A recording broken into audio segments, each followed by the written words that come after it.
Bom, quero dar boa noite a todas e todos, agradecer ao Leon, a Juliana, pela parceria de estarmos aqui em mais um Pensamento Cinema, nessa modalidade nova, né?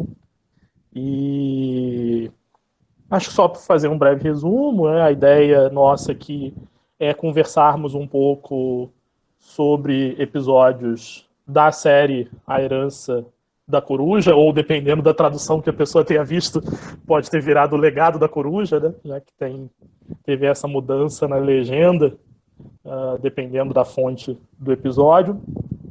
E no dia de hoje falarmos um pouco a partir do episódio 1, que é o episódio cujo tema é simpósio.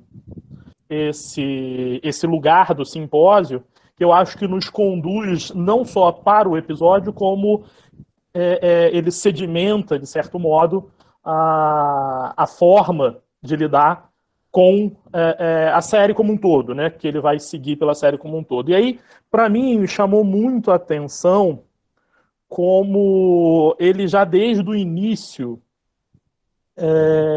brinca com essa ideia do banquete, da celebração, do encontro. E dentro desse encontro, acho que uma das primeiras imagens,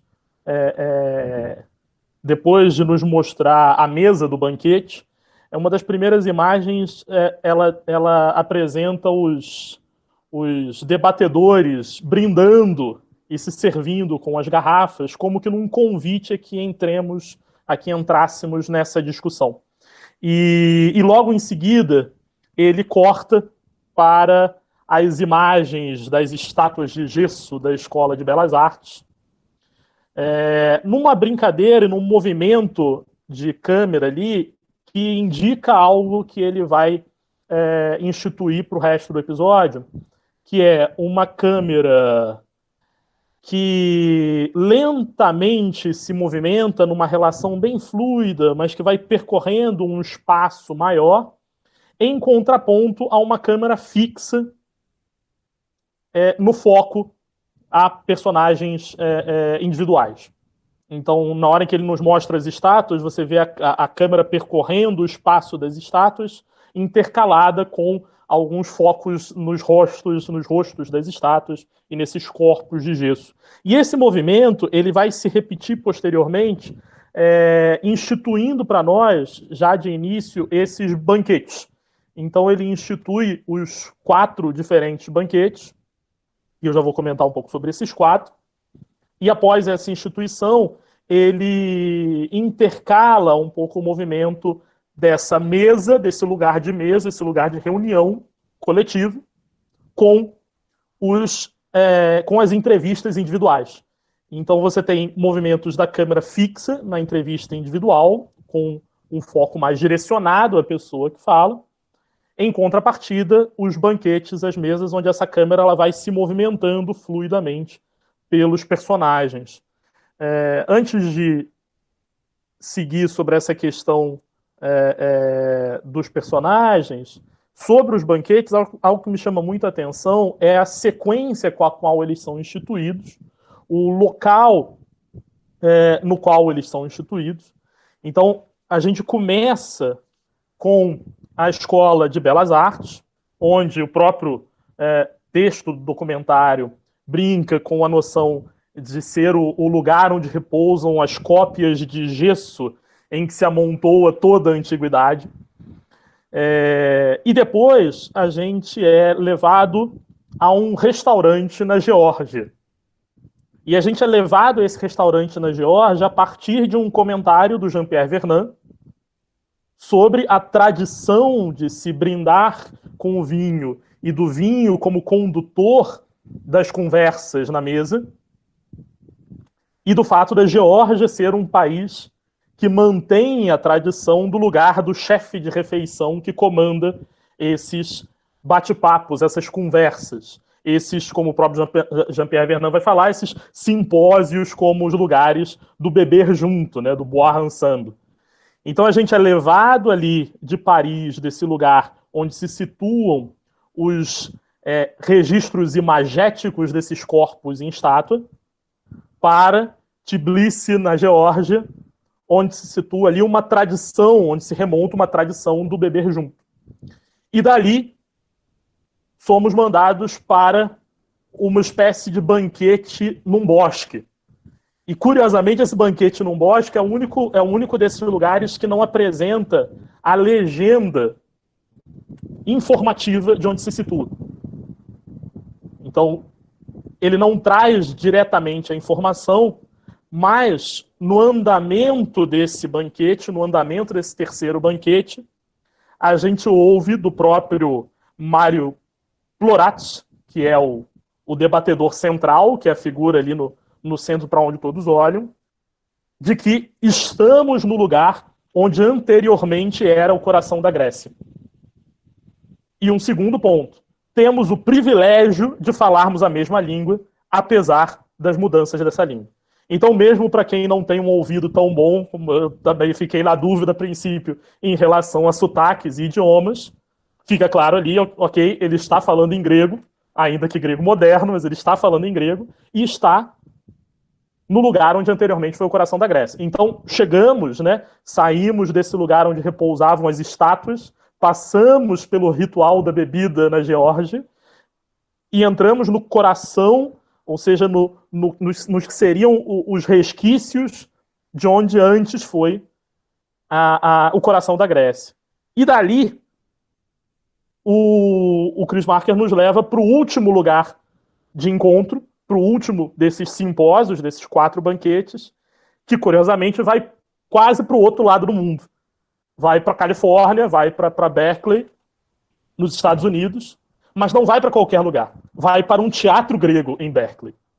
O que eu queria pontuar é como, já no início da construção do primeiro episódio, ele pontua e ele, de certo modo, sacraliza essa relação nossa com os gregos.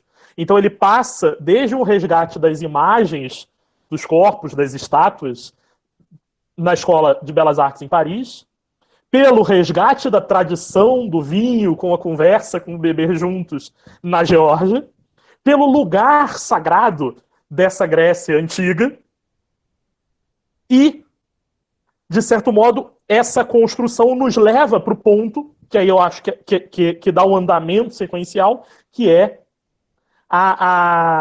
o eco, seria o exemplo do eco dessa civilização grega, ou seja, dessa nossa herança, a representação dessa nossa herança grega, que é um teatro grego na Califórnia, nos Estados Unidos.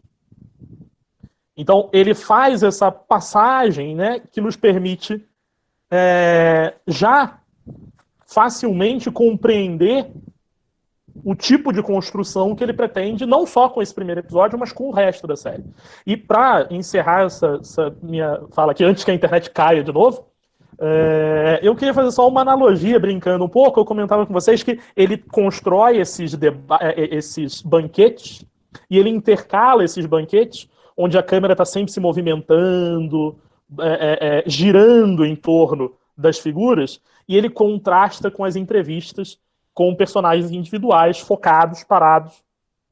E como eu sou do teatro, e o último momento que eu falava com vocês é esse lugar do teatro grego, eu faço uma analogia um pouco até da relação do coro do teatro grego com os atores, intérpretes dos heróis, onde o coro é o lugar da dança, do movimento, da nossa conexão, inclusive do espetáculo com a plateia, e aqui, de certo modo, esses banquetes são o lugar do movimento inclusive da câmera, das conversas abertas, e da nossa conexão, porque ele constrói uma relação em que a gente muitas vezes se vê ali querendo ter estado naquela mesa para debater, com o que seriam os atores com falas mais individuais, que são essas entrevistas pontuais, fechadas, com a câmera fixa. Lembrando que também no teatro grego, os atores, até por uma relação de vestuário, eles tinham pouquíssima mobilidade. Então eu acho curioso em fazer essa analogia em que você tem o coletivo, onde a câmera dança, assim como no coro, o coro era o responsável pela dança, e esses atores individuais, essas entrevistas individuais, em que a câmera está parada, em que a gente tem o olhar fixo. Só uma brincadeira, não estou dizendo que isso foi um propósito do Chris Marker, só uma analogia do meu olhar. E antes que a internet caia de novo, é isso. Queria passar para a Juliana e agradecer. Obrigada aí, Gustavo, né? Obrigada pela introdução, muito interessante mesmo, e faz a gente pensar numa série de coisas, inclusive numa série de coisas que eu venho pensando esses últimos dias, ao assistir, né? Às vezes que eu consegui assistir esse documentário, esse primeiro episódio da série, né? Que é sobre esses banquetes, né? Esses festins, enfim, da forma que a gente queira traduzir o simpósio do grego, né? E é super interessante, as coisas que você propõe são muito interessantes, né? Até pela questão da temática, que parece, né? Que aparece como a temática da série, né? Que é essa contribuição da Grécia com o mundo moderno, essas relações aí, porque realmente, né, à medida que você fala, parece me dá mais convicção de que existe essa relação mesmo na forma como é exposta, né, como são expostos esses banquetes pelos lugares escolhidos, né, pela forma como eles vão se movimentando, as pessoas que fazem as falas, né, dentro desses simpósios, dentro do documentário mesmo, né, uma coisa interessante, aí você fala a respeito de uma coisa que ficou na minha cabeça, pode ser loucura da minha parte, delírio, sei lá, mas uma coisa que tem a ver com a questão da temática da série e tal, e que eu fiquei pensando muito ao longo desses dias, e que você ressalta e também que você fala, é essa questão do primeiro lugar, do primeiro banquete ali, do primeiro simpósio, não é, que é a Escola de Belas Artes, que tem aquele porão onde repousam ali, né, as cópias das estátuas gregas, e é interessantemente no porão, né, vamos dizer, na parte de baixo, sustentando, né, o que está ali em cima, inclusive essa rememoração, né, fazendo então essa né, o nome, esqueci o nome de um dos que falam, à medida são muitas pessoas, são muitas personagens, Michel Joubert, se não me engano, é o nome do político que dá a opinião ali, e ele fala dessa questão de base, não é, enfim, e eu achei bastante simbólico essa questão dessas estátuas, tudo por debaixo ali desse primeiro local, e me chama a atenção desde o início, como são várias falas, né, de pessoas que têm relações, né, devido aos seus interesses, às suas pesquisas, aos seus trabalhos, né, que enfocam coisas, talvez tenham perspectivas diferentes, mas que estão reunidas ali em num determinado tipo de proposta, acerca de um determinado tipo de proposta, de um determinado tipo de pensamento, que é esse falar dessa relação, né, da Grécia, da antiguidade grega, com o que está sendo chamado de modernidade. Eu, enfim, fiquei procurando um fio, uma coisa assim, vamos pensar uma coisa, né, que apesar das perspectivas ali, que a gente possa né, relacionar. E para além dessa questão dessa palavra, não é, que parece que existe, eu fui ler depois, estava vendo uma coisa interessante, que essa questão de uma palavra que nomeia cada episódio ali, vai ser uma palavra grega que vai remeter a coisas contemporâneas, coisas modernas, e que os diálogos, as conversas ali a partir de cada episódio vão, né, acontecer, nesse caso o simpósio, né, e tal, a gente tem essa presença pela língua, pelo palavreado, né, pela terminologia que persiste, e às vezes com outras nuances, com outras formas de interpretação, mas ao mesmo tempo também faz esse jogo, né, da contribuição com o que a gente tem, né, porque você propõe essa questão de falar, na Geórgia ainda acontecem, né, esses tipos de reuniões, né, quando a gente tem ainda, o Jean-Pierre Vernant vai falando, a gente ainda tem uma certa organização, né, tem o passar o vinho a quem, né, que vai para o vinho, para quem está com a palavra, e etc. E então a gente vai ao longo do documentário vendo esse movimento das pessoas, talvez não os que estão com o vinho, né, mas não aparece exatamente isso, mas, né, vão entrando nesse simpósio, nessa conversa ali, não em volta da mesma mesa, né, agora a gente já tem a mesa, né, no qual se localizam ali, talvez o que a gente percebe como é que a gente chama isso? Eu estou pensando a palavra agora, esqueci, mas o que figura nas imagens que a gente tem na cerâmica grega, que retrata retrata e relata, né, porque é um tipo de documento. Esses momentos a gente tinha talvez uma coisa menos, pelo menos nos que eu conheço e pelo que eu estava lendo sobre essas questões, uma coisa menos em volta de uma mesa especificamente, mas é interessante a gente ver também, né, esse formato que a gente ganha, né, com o tipo de prática ali, e eu achei interessante isso, então, essa questão do vocabulário, essa questão dessa relação que vai, né, passando essa palavra, assim, também, bom, é que parece dando esse movimento que tinha, né, esse simpósio, né, essas reuniões, quando elas aconteciam na Grécia, e uma coisa interessante, né, que aí eu vou pegar minha fala por aí, é que quando a gente tem lá no comecinho, na Escola de Belas Artes em Paris, a gente tem o Vernon pondo uma pergunta, né, a respeito do que ele se entendia, a pessoa que ele dava voz ali agora, na discussão, por banquete para um estudioso, né, um helenista chamado, eu não vou saber como é que é a pronúncia certa desse nome, mas, enfim, parece que era um professor de Berkeley, que é o Lissahag, né, e eu estudando um pouquinho, lendo um pouquinho, estudando não, né, lendo um pouco, para a gente conversar sobre os simpósios, né, eu fui ver que esse é um professor lá de Berkeley que lida justamente com essa questão das imagens, né, da iconografia, né, eu encontrei uma proposta a respeito do que seja esse banquete amparado num texto, em estudos feitos por esse professor que aparece ali, né, a primeira pessoa que vai, né, depois de Jean-Pierre Vernant, ganhar a fala ali nesse simpósio que é composto dentro desse primeiro episódio dessa série de documentários. Né? E a estudiosa, que é uma estudiosa publicou um texto, depois se vocês quiserem eu consegui. Eu achei isso na internet, é um livrinho, né, que é publicado lá em parceria com o MAI da USP, que é um dos núcleos de pesquisa da antiguidade lá, e eles explicam esse banquete justamente apoiado na fala nos estudos e na fala também, né, que a gente vê ali no documentário desse professor Lissahag, que é esse local, né, a gente tem primeiro a Maria Fernanda Burnieri Regis explica que primeiro a gente tinha um momento da alimentação, que aparece pouco na iconografia, e o que a gente vê mais retratado nos vasos, nas ânforas, nas taças e tal, que faziam parte desses banquetes na Grécia, são esses momentos, um segundo momento dos banquetes, onde aconteciam, né, essa comunhão de vinho, essas bebidas, essas discussões.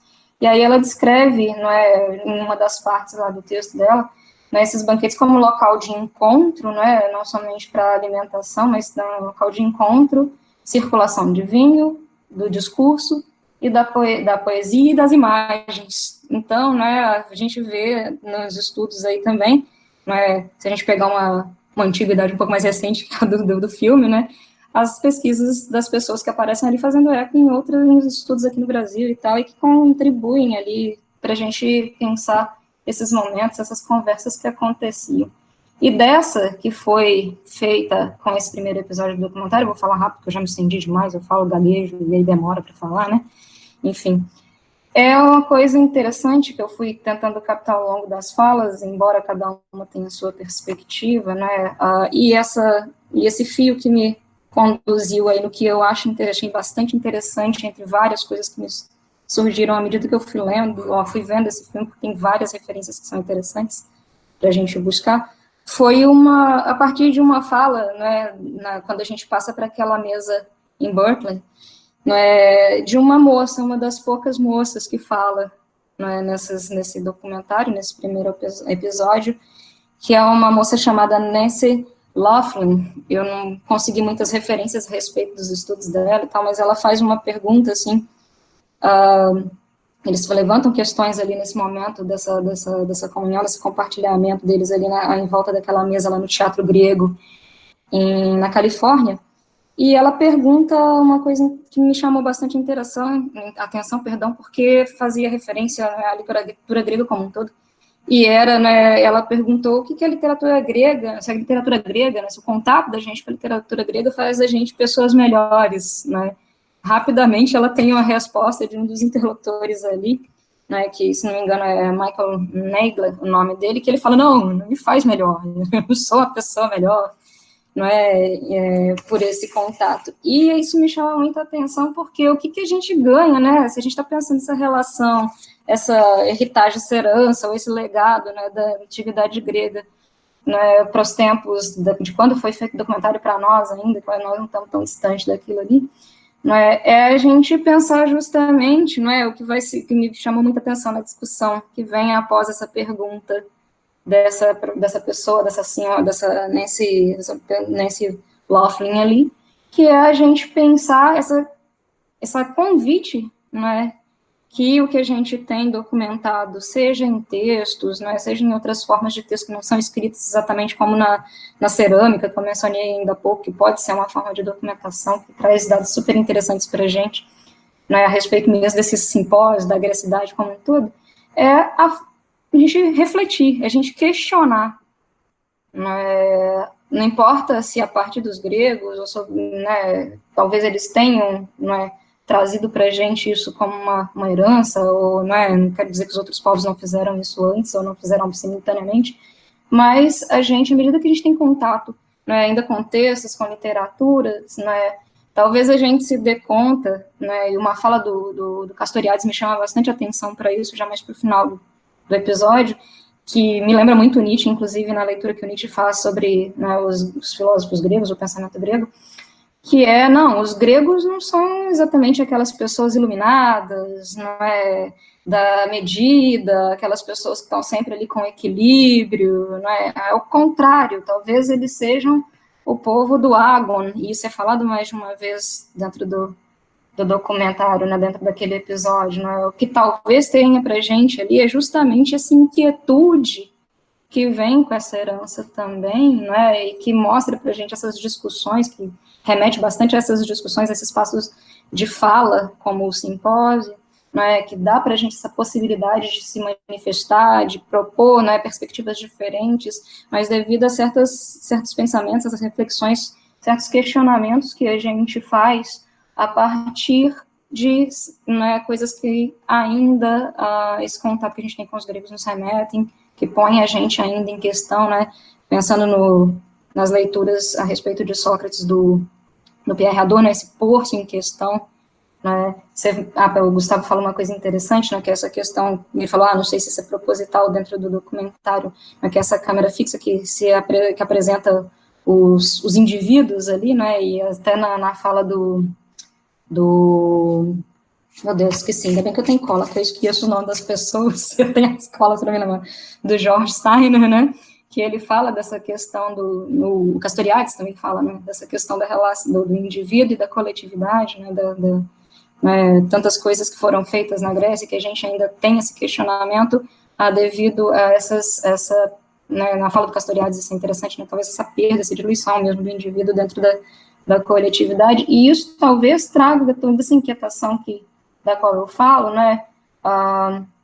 por esse povo que aparece, pelo menos em certas épocas, talvez como esse povo iluminado, organizado, apolíneo, do raciocínio, e que, conforme Castoriadis, talvez seja realmente o contrário, que seja mais esse da disputa, do incômodo, e que busca só depois, então, essa medida, esses ditados que são peculiares a outros povos também, como fica ressaltado também na fala do Castoriadis, e que aparece também na do George Steiner, mas sempre, com essa questão, como o George Steiner põe ali no final, essas encruzilhadas de três caminhos, que aparecem no Édipo Rei, de novo na literatura e no teatro, grego, na mitologia grega, e ele fala uma coisa muito interessante sobre isso, que é, talvez a mitologia grega seja das poucas mitologias, ou a única, que apresenta não dois caminhos, apresenta ainda um terceiro caminho, que não é uma solução, talvez seja, de novo, esse questionamento, essa ambiguidade presente, aí entre os gregos e tal, enfim. posso estar divagando, mas eu acho que, né, isso faz parte também desse movimento do simpósio, dessas falas que vão se abrindo, até mesmo para as diferenças nessas proposições, como a gente vê também no Banquete de Platão, né, entre outros que a gente tem aí na Antiguidade, e por aí vai. E talvez seja a grande herança para mim.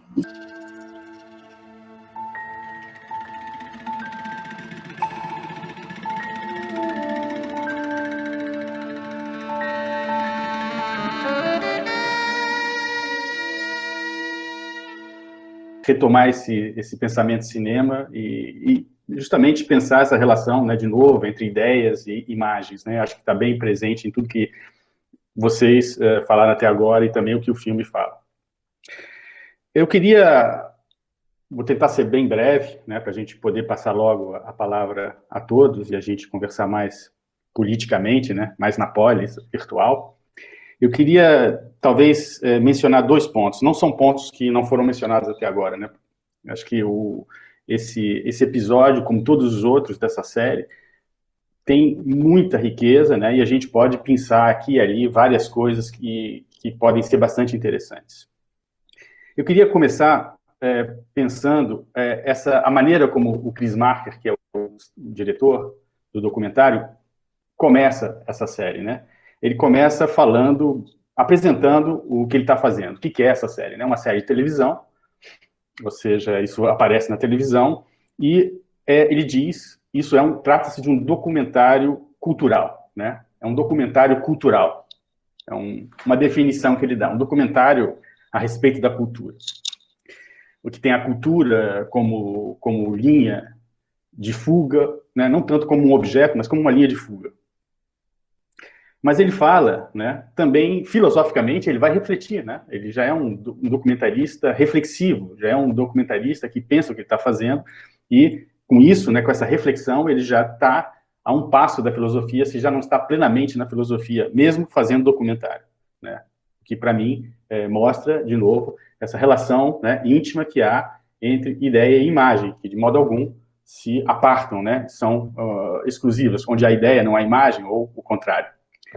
Parece-me, né, que a gente entra já de chofre, né, de cara, nessa relação íntima entre ideia e imagem, né?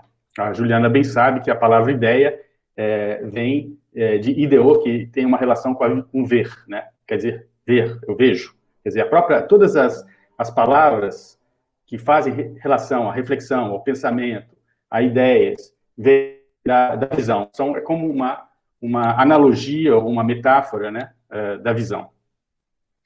Bom, ele diz uma coisa curiosa, né, porque já se coloca em questão, e essa questão não parece levar a um lugar muito agradável. Ele diz, né, ele toma uma frase de Chekhov, eu não sei se Chekhov falava a respeito dos documentários, né, não havia documentário na época do Chekhov, né, que morreu no início do século XX, não tinha documentário ainda, né, o cinema estava começando, mas ele diz o seguinte, Chekhov, a dificuldade, né, o dilema, a assombração, o karma do documentário cultural é que o documentário cultural diz coisas que os inteligentes já sabem e os imbecis não saberão jamais, né? Nunca saberão.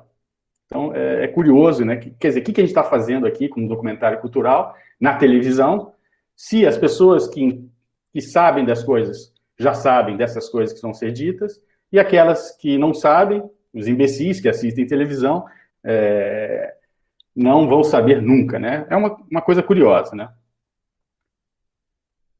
E ele diz também que ele recebeu essa ideia de fazer o documentário do Jean-Paul Vernant, né? A ideia do documentário já é, por si, uma ideia recebida, que está no título, né, do simpósio, do episódio, né? Simpósio ou as ideias recebidas, que é o título do simpósio, e essa ideia recebida são as ideias gregas, obviamente, está falando da herança, né, são as ideias que nós recebemos, mas também é a ideia que o Jean-Paul Vernant deu a ele de fazer isso a partir do simpósio que o Gustavo já falou, né? Ok, essas ideias recebidas, então, remetem a essa herança, né, e o que nós fazemos dessa herança, né? O que se faz de uma herança que nós recebemos, né? Essa é uma grande questão, a grande questão da nossa relação com a tradição.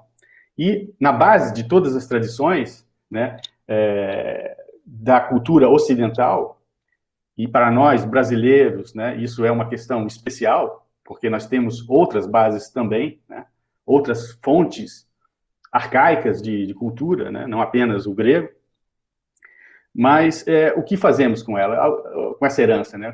Como é que a gente vai tomar posse dessa herança? A que essa herança nos condena? Né? No que ela nos encerra? Não é fácil, não é sempre fácil uma herança. Né?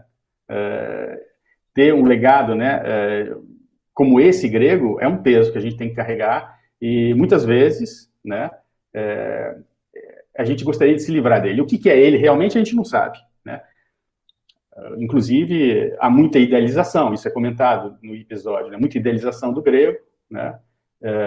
E há sempre uma imagem do grego que diz respeito à nossa própria identidade, né? A formação, segundo um dos comentadores, né? Ele ressalta bem, acho que logo de cara, né? Se não me engano, é o John Winkler, eu acho. Ele, logo de cara, relaciona essa ideia de que a nossa identidade ocidental, e nós brasileiros como, em parte, ocidentais, nós construímos a nossa identidade, inclusive a nossa identidade histórica, em relação à nossa posição que nós tomamos diante dessa herança. O que fazemos com essa herança? Né? De alguma forma, essa herança, muitas vezes, ela é posta no porão. Essa imagem do porão, ela dá um início fulminante para essa série, né? Quer dizer, essas estátuas entulhadas, né? Como que titanizadas, ou seja, são titânicas, no sentido que elas são mantidas no subsolo, né? E de alguma maneira estão lá querendo vir à tona, né? Mas não podem. Elas estão impedidas, né? De vir à tona. Essa herança, digamos, de uma certa maneira, ela constitui um fundo um fundo de clareza, um fundo de pensamento, um fundo de questionamento, que não pode subir à tona, né? Ele fala, tem lá uma frasezinha que o locutor, né, que seria a voz do realizador, a voz do cineasta, ele fala, estão ali à espera até terminar o sinal de alerta. Né? Tem uma questão de que essas peças estão ou escondidas, ou mantidas sob pressão, ou fugindo mesmo, né? Elas estão fugindo de algo que está na superfície, que é terrível, né? Que elas não podem, com o qual elas não podem conviver. Né? Então, fica essa questão, né? Dessa situação, dessa herança, né? Essa herança escondida, talvez a gente não veja, que força a vir à tona, que vem de vez em quando, certas épocas, né, ela resplandece fortemente, talvez eu penso no Renascimento, mas o tempo inteiro, na própria arquitetura, isso está retornando o tempo inteiro, né, nas artes, etc, etc. Todas essas imagens e essas ideias gregas estão o tempo inteiro retornando, sem falar da filosofia, né? A filosofia é sempre uma relação com o grego, toda filosofia parece ser uma relação, uma luta ou um simpósio mesmo, uma correspondência com o grego. O outro aspecto que eu gostaria de ressaltar é aquilo que a Juliana já falou, né? Que parece muito interessante, né? Que desmistifica um pouco, bastante, né? Essa ideia do grego harmônico, apolíneo, racional, clarividente, enfim, e mostra como, de fato, né? Todas essas máximas, né? Esses provérbios, essas máximas morais, as quais os gregos chegaram porque eles se viam diante de um desejo, de uma pulsão, que era exatamente o seu contrário, e que era fortíssima, né? Povos, como o Castoriadis fala, né? Povos como os holandeses, os suíços, não precisam desses provérbios, eles já são, por natureza, né, comedidos, né? Eles não experimentam a híbris, né? Essa desmedida, essa pulsão que ultrapassa os limites e que transgride, né, qualquer limite, né? Então, os gregos pareciam estar motivados com isso, e eles parecem, mesmo que a história grega, nesse momento grego, na história do pensamento ocidental, foi um momento de ruptura, de transgressão dos limites impostos pela imaginação, pela própria imaginação humana, mas também pelas políticas, né? Pelas situações tirânicas, pelas situações naturais, né? Há toda uma espécie de potencialização da capacidade humana de ir além, né? Além do mito, além das barreiras, além dos empecilhos políticos, tirânicos, além do teocrático, enfim, algo ali acontece que é próprio a uma revolução, é um elemento em que esses pensadores, esses artistas, esses políticos, esses cidadãos se levantam, né, como um todo, como uma coletividade, né, e seus indivíduos, né, frente a esses limites, né. Então, é uma híbris enorme o grego, né, e por isso essas máximas de comedida, de temperança, de sofrosine, tudo que vocês quiserem, né. Então, eram esses 2 pontos que eu queria marcar, né. Sous forme de copies en plâtre, toute l'Antiquité s'entasse en attendant que sonne la fin de l'alerte.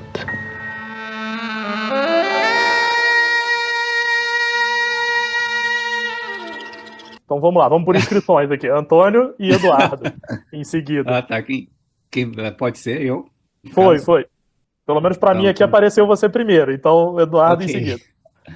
Não, é o seguinte, eu achei bastante interessante essa questão, até mesmo seguindo todo a apresentação do discurso durante esse primeiro episódio, achei muito, muito legal mostrar aqui, assim, o que a gente poderia falar dos gregos hoje, né?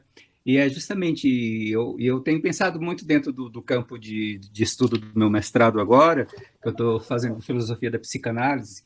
Então, é impossível pensar em alguns conceitos da psicanálise sem uma referência até mesmo anterior a uma formulação conceitual, como a questão da conceituação da identidade, né, da própria idealização e da realidade, que está desde o início, ali eles colocam a construção dessa identidade histórica também, quando e vem toda essa influência ao longo do tempo, refazendo mas ao mesmo tempo mantendo essa ligação, né? Eu acho que o teatro grego é o que mais traz isso e mantém isso de forma muito clara. Essa semana, até mesmo antes de saber desse curso, eu li um pedaço daquele texto do Foucault, O Saber de Édipo, e que ele fala que ali o Édipo ele traz 2 questões muito interessantes, que eu acho que é justamente o que os gregos não trazem até hoje. O primeiro é que o saber é o saber refletido, que aquele que busca é aquele que vai encontrar. Como ele tem até uma expressão bem legal, que é o do cachorro, deixa eu ver aqui,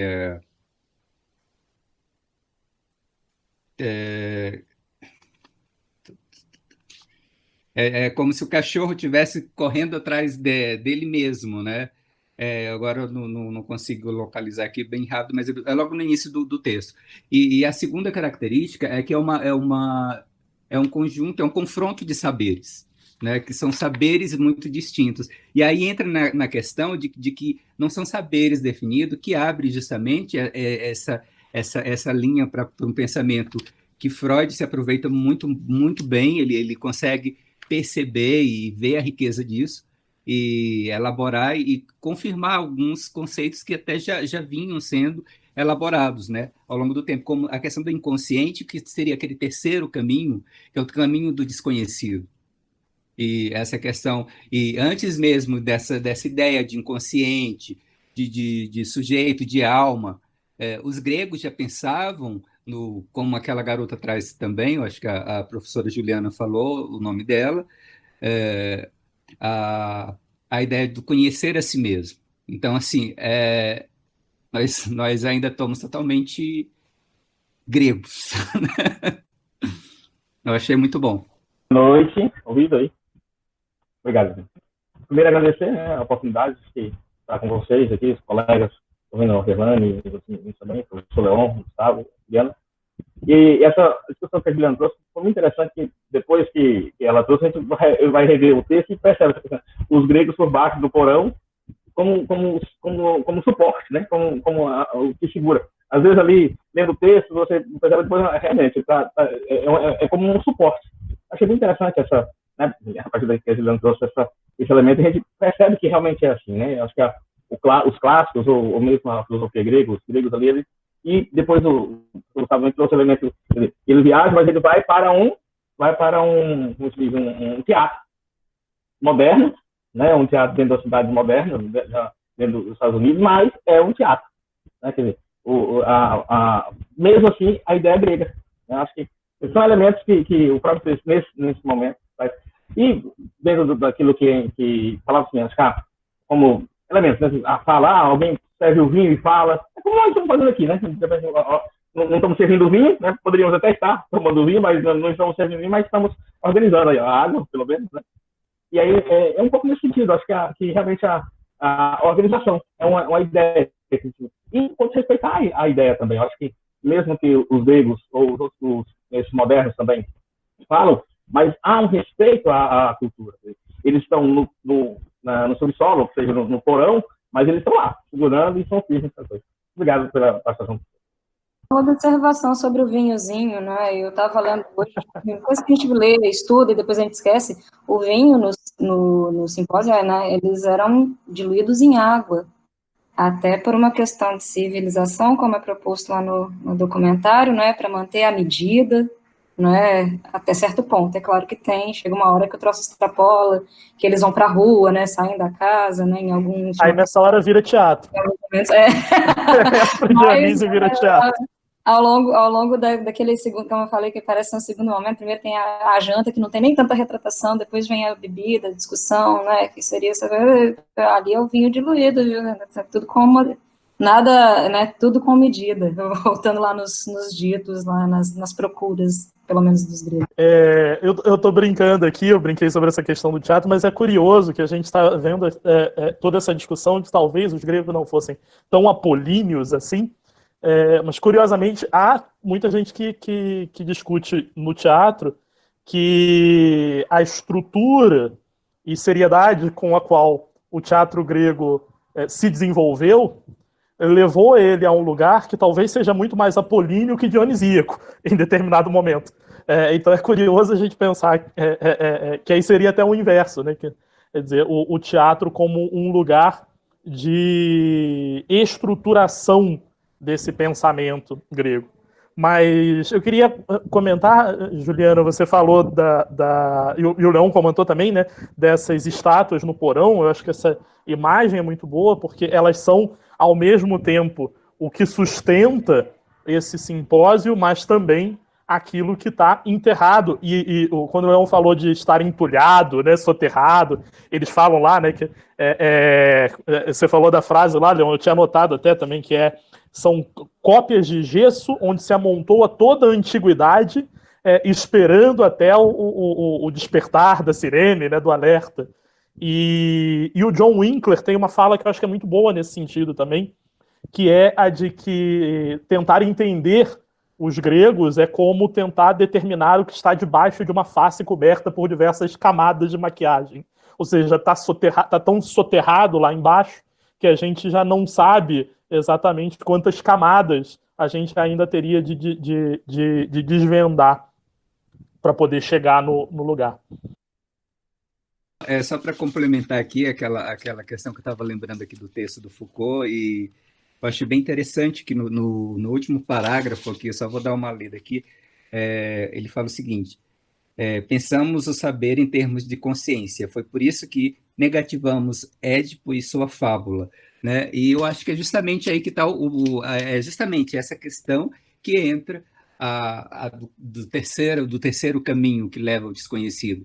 E na verdade, assim, eu tenho uma perspectiva muito pessoal que todos nós estamos nesse terceiro caminho, sabe? A gente finge que está em qualquer um dos dois, porque ninguém sabe exatamente para onde vai, sabe?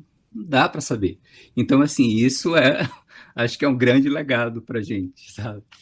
E eu vi aqui, eu achei a frase que ele fala, a questão do conhecimento, do saber que é refletido, que ele fala assim: quem solta os cachorros é ele próprio preso, né? Então é isso, a gente às vezes sai esse conhecer a si mesmo e já entrando já mais para agora, pensando um pensamento mais psicanalítico, não dá para se fazer sem justamente entrar nesse caminho obscuro, e que nesse caminho obscuro a gente está constantemente reencontrando com a gente, justamente com até dentro com máscaras diferentes, talvez, com máscaras desconhecidas, mas aí que a gente, é justamente esse conhecer a si mesmo é que vai se mostrando. Então, assim, é muito bom. Eu acho que, infelizmente, eu não tive educação no grego como teve um daqueles caras que assim, deve ser maravilhoso ter essa formação desde o início, que a gente teria uma perspectiva muito melhor das coisas e da gente mesmo, né? É um grande legado. Essa questão do soterrado, né, que é o inconsciente, né, que são também essa herança grega em nós, né, isso é quase parte do mito fundador, né, assim, dos gregos, ou da época clássica grega, que é a teumaquia, né, a guerra entre os deuses, entre titãs e os deuses do Olimpo, né, que terminam triunfando, esses últimos, né, e colocando, né, sob a terra, soterrado, o titânico, né, o que é titânico, né, o que é terrível, Cronos, que come seu próprio pai, seus próprios filhos, etc. Todos esses deuses monstruosos, né, são soterrados, né, e o caminho do desconhecido, né, ele leva exatamente a esse lugar, né, o caminho do desconhecido, ele nos leva a esses monstros, né, nos leva a afrontar esses monstros que estão soterrados, né, mas que estão aí, né, que na teoria psicanalítica, eles estão sempre aí, né, eles fazem parte da história da humanidade, foram soterrados na medida em que nós construímos a nossa civilização, né? E bem ao modo de grego, depois romano, óbvio, né? Também com o cristianismo, óbvio que há outras fontes, mas segundo essas pessoas que a gente ouviu falar, você vê o pouco de importância que eles dão aos romanos, né? Quase nada. Não sei o que ficou dos romanos, talvez um pouco do direito, né? Da maneira de estabelecer uma constituição jurídica, e dos cristãos, bom, é enorme a contribuição cristã, né? Mas a ênfase é o grego, né? Nessa coisa. Então, o caminho para o desconhecido é o caminho para o Hades, né? Ali onde estão enterrados, presos, né? Sob uma grande força, os deuses titânicos, né? Esses monstros, né? Bom, temos que afrontar esses monstros, porque eles fazem parte de nós. Né? É isso que eu ia falar. Interessante você falar isso, né? Porque até tem nas certas falas, quando você caminha a análise fala do nosso autônomo, às vezes eles estão enterrados em nós mesmos. Depois se não me engano, Einstein vai lembrar do Daimon, né? Daquele, né? Que está ali, que provoca aquele conflito com si mesmo. Enfim, desculpa, mas só lembro disso. Mas é curioso também que essa maneira como nós lemos o grego, você vê como hoje em dia o grego desaparece já sobre a linguagem de Freud, né? Sobre a maneira como Freud aprendeu os gregos. Então, é muito difícil, né, para nós termos um acesso ao grego que não seja mediado pela psicanálise, né? E por essas leituras que surgiram a partir da psicanálise. Mas, né, se você pegar Foucault, né, e o Antônio talvez possa falar disso, se você pegar Foucault ele vê muito mais coisas no Édipo, justamente ele tenta sair dessa armadilha que é a psicanálise, né, dessa armadilha ou dessa redução da leitura, porque de fato há elementos psicanalíticos, óbvio, né, na tragédia, mas Foucault, de alguma forma, ele vai dizer, não, de modo algum é só isso, né? Ele vai ler, acho que lá nas Verdades e as suas formas jurídicas, alguma coisa assim, ele vai fazer uma leitura do Édipo completamente outra, né? Uma leitura muito interessante, muito rica, e falando que a tragédia no final, acho que concordando até com que o pensamento do Vernon, que a tragédia no final das contas é uma atualização do direito, né? Tem a ver com direito, com poder e direito. Né? Então, óbvio que tem ali Édipo, tem ali o incesto, tem ali o desejo pela mãe, tem ali, mas não é essa estrutura do complexo edipiano que Freud vê na peça, né? Ele só vê isso. Léo, mas eu também estava pensando que eu acho que também, assim, Eu acho que a própria leitura dos gregos, no caso, é como todas as leituras, né? Elas são capturadas, até mesmo dentro da discussão filosófica, por pensamento, justamente por uma racionalidade. Eu acho que até antes de ser totalmente identificado com a psicanálise, com o discurso freudiano, psicanalítico, eu acho que ele é muito mais voltado para essa questão de uma racionalização muito além do necessário, sabe? Porque a questão do monstro, essa questão do monstro, assim, ele se torna monstro, mas eu estava lembrando, fazendo um paralelo com o Sade, porque o Sade, ele quando tem essa questão de ir muito longe, e para não se perder, tem que ter um certo limite. E esse limite, o Sade, talvez ele colocou isso, ele tentava colocar a questão de viver a natureza. Aí volta a questão da gente querer racionalizar o que é natureza. É a mesma racionalização de dizer o que é o monstro, porque talvez o que o Sade está mostrando é justamente o monstro é a natureza. E essa natureza, assim, a gente domestica, a gente racionaliza. E, não sei, eu acho que é muito mais uma captura de vários, das camadas de discursos que foram se formando justamente em cima desse subsolo, que é o discurso grego, né? E eu acho que é justamente chegar lá para descobrir o que realmente não é tudo isso aqui.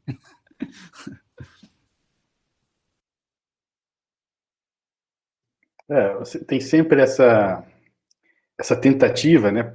A gente poderia pensar no Heidegger, né? De voltar ao que foi, né? Realmente o grego na sua origem, né? Mesmo antes de Platão, né? Antes de Aristóteles, de Sócrates, voltar aquele momento da Grécia clássica, né? Em todo o seu esplendor, mesmo. Enfim, isso me parece, né? Me parece um delírio, né? Essa ideia de que a gente possa, inclusive alguns dos comentadores aí, não sei o nome, ele fala isso, né? Realmente a gente não tem como. O que seria o grego? Se a gente usasse um grego na rua hoje em dia, a gente se perguntaria o que é um grego, né? A gente não importa muito o que é o grego. O interessante é que isso aí, que a gente não sabe o que é de uma riqueza extrema que, de uma certa forma, né, nos mantém atados a ela, né? Essa herança, de uma certa forma, ela nos escraviza, nos captura, de uma certa forma, né? Lógico que obviamente tem aspectos extremamente emancipadores, né? Como eu estava falando antes, né? Que esse levante que é o grego, né? Levantar-se contra todos os limites, né? Na desmedida, né? Política, teocrática, enfim, tudo isso. Mas para nós, né? E inclusive para nós brasileiros, né, como na nossa formação, tudo isso que você estava falando, Antônio, toda essa racionalidade extremada, essa busca pela ideia clara e distinta, que foi uma invenção grega, né, o conceito, a ideia clara e distinta, o conceito preciso, é uma invenção grega, né, mas será que a gente pode realmente lidar com a realidade a partir de conceitos precisos, né? Acho que a gente tem notado, a partir de Freud, mas não só de Freud, também, infelizmente, do Heidegger, mas também do Wittgenstein, enfim, o pensamento contemporâneo não é mais um pensamento que coloca esse ideal de clareza e distinção, né? A ideia de uma língua que atinja sem equivocidade aquele que a escuta. Isso não parece ser possível, né? Acho que a gente a realidade e a maneira como nós falamos dela e como a trabalhamos é confusa, é dúbia, é ambígua, né? E é isso que é a riqueza, é isso que, por um lado, é a riqueza do nosso pensamento e é isso que permite o nosso pensamento pensar. Se a gente quiser estabelecer um ideal de precisão, é impossível pensar. Então a gente isso também falava Heráclito, né? Na medida em que ele falava que as coisas estão sempre mudando. Não há fixidez, e esse era o terror para Platão, né? Porque se não há fixidez, se tudo está em movimento, a gente não tem conhecimento, a gente não sabe nada, como você falou, né? É tudo um desconhecido, está tudo no dúbio, a gente vive sempre nas trevas, né? Ou pelo menos sob nuvens pesadas. Isso é complicado, né? É complicado aceitar isso, né? Precisa ser um Nietzsche, precisa ser um Freud, precisa enfim, Esse ideal vai ser abandonado aos poucos, né? Boa noite a todos, ao professor Leon, a você, Gustavo, ao professor Juliano, aos colegas também. Falar um pouco do contato com os gregos, né? Como o simpósio, todos os personagens eles começaram, depois da mesa e da apresentação, eles começaram a falar um pouco sobre esse contato com os gregos, né? E o meu contato com os gregos ele foi ainda na infância, né? Foi através dos desenhos animados, né? Através dos animes. Daí esse foi um contato que ele parece que é um pouco místico, né? A partir do momento que você tem um contato com esse povo, parece que as coisas elas começam a mudar. Pensando nisso, eu me lembrei de alguma coisa que eu li sobre o Alexandre o Grande, eu não me recordo onde foi.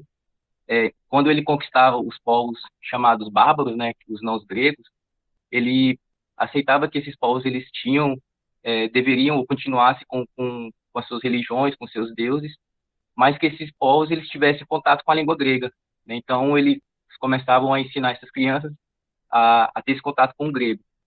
Talvez por um teor político, não sei, mas que parece que de certa forma esse contato com os gregos ele faz com que a gente reflita um pouco mais sobre a gente, né? Sobre a sociedade e os valores, porque mesmo ele estando, de certa forma, como vocês comentaram, né, várias falas sobre tá enterrado, uma cultura que parece que está enterrada e tentando emergir, parece que ela emerge em cada sociedade e cada povo, cada tempo, ele tenta, de certa forma, arrancar o que está soterrado para poder continuar refletindo sobre a atualidade. Pelo menos é o que eu penso, assim, em relação aos gregos, que ele parece que faz com que a gente reflita sobre os nossos valores, o nosso modo de vida no coletivo, mas parece que ele também te abstrai para o individualismo.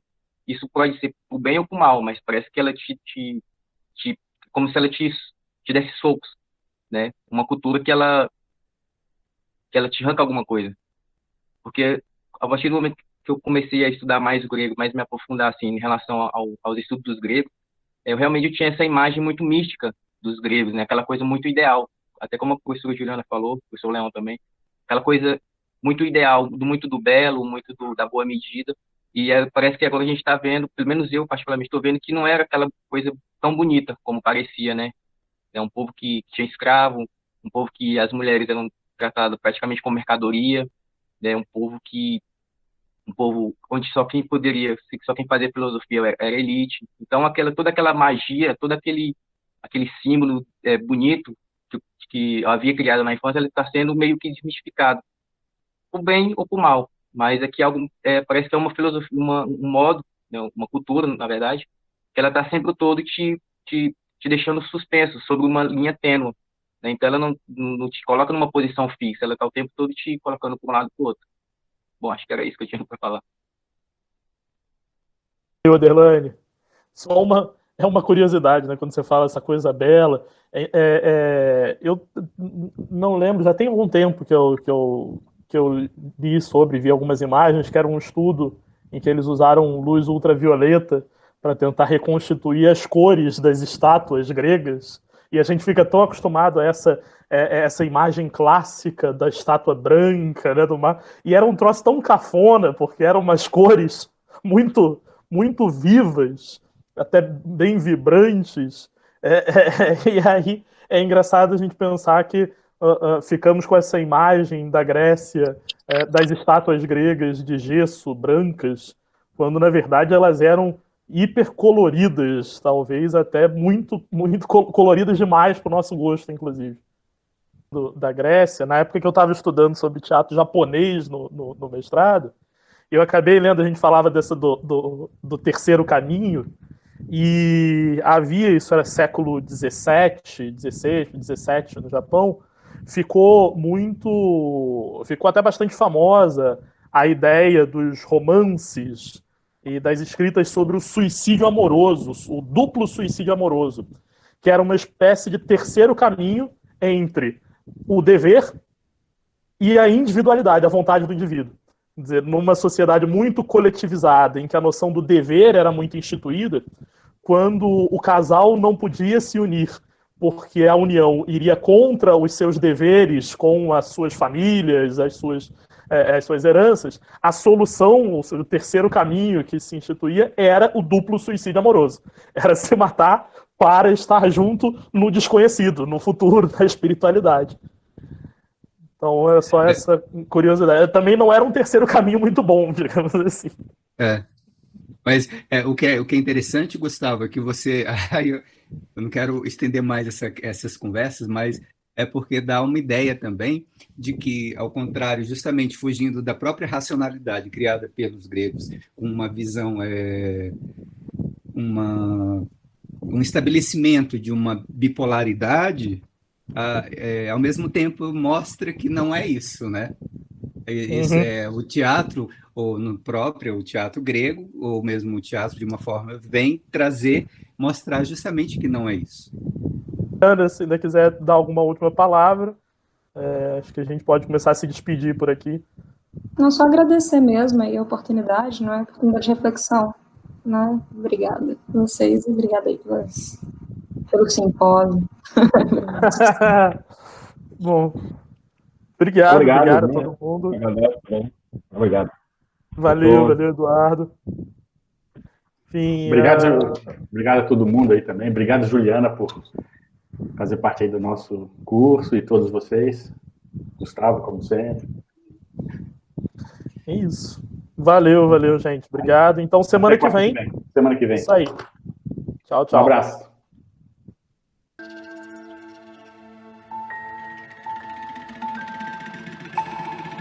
Aqui é só um brinde para vocês. Obrigado pelo primeiro encontro. Que inveja.